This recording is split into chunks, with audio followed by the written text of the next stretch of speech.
80% کامیابی کا انحصار صرف اور صرف انسان کی اپنی نفسیات پر ہے، صرف 20% اس کا عمل اور اس کی محنت ہے۔ مگر مسئلہ یہاں یہ ہے کہ لوگ صرف اپنے دماغ میں جیتے ہیں۔ ایسا نہیں کہ ان کے خواب، مقاصد یا خواہشات نہیں، مگر وہ ان سے کتراتے ہیں، ان سے خوف زدہ ہو جاتے ہیں اور عمل نہیں کر پاتے۔ دیکھیں، جب آپ اپنی زندگی کو ان چیزوں سے پورا نہیں کر پاتے جو آپ کر سکتے تھے، پھر آپ کی زندگی میں ایک خلا پیدا ہو جاتی ہے اور آپ اس خالی جگہ کو کچرے سے بھرنا شروع کر دیتے ہیں۔ نشے کے عادی ہو جاتے ہیں، خود کو اپنے ہاتھوں سے تباہ و برباد کرنا شروع کر دیتے ہیں۔ پھر جب آپ اپنی زندگی کا جائزہ لیتے ہیں تو آپ کو معلوم پڑتا ہے کہ آپ وہ نہیں کر رہے جو آپ کرنا چاہتے تھے، کیونکہ اب آپ ڈر کا شکار ہیں۔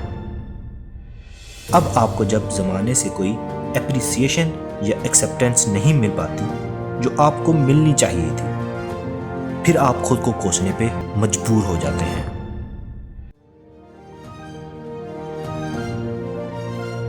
آپ اپنی زندگی کی تخریب کاری میں پڑ جاتے ہیں، اپنے خوابوں سے دور بھاگتے ہیں۔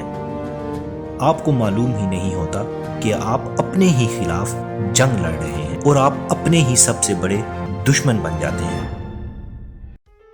مگر سوال یہ ہے کہ آخر اس کا حل کیا ہے؟ جیسا کہ سیٹل نے کہا تھا، جب آپ کو اپنا آپ معلوم ہو جائے، جب آپ کو اپنی منزل کی پہچان ہو جائے اور آپ کے اندر ایک تجسس ہو کچھ کرنے کی، کچھ پانے کی، تو کوئی آپ کو اڑنے سے روک نہیں سکتا، کوئی آپ کو اپنے مقصد سے ہٹا نہیں سکتا، کیونکہ آپ کو معلوم ہے کہ آپ زندہ ہیں۔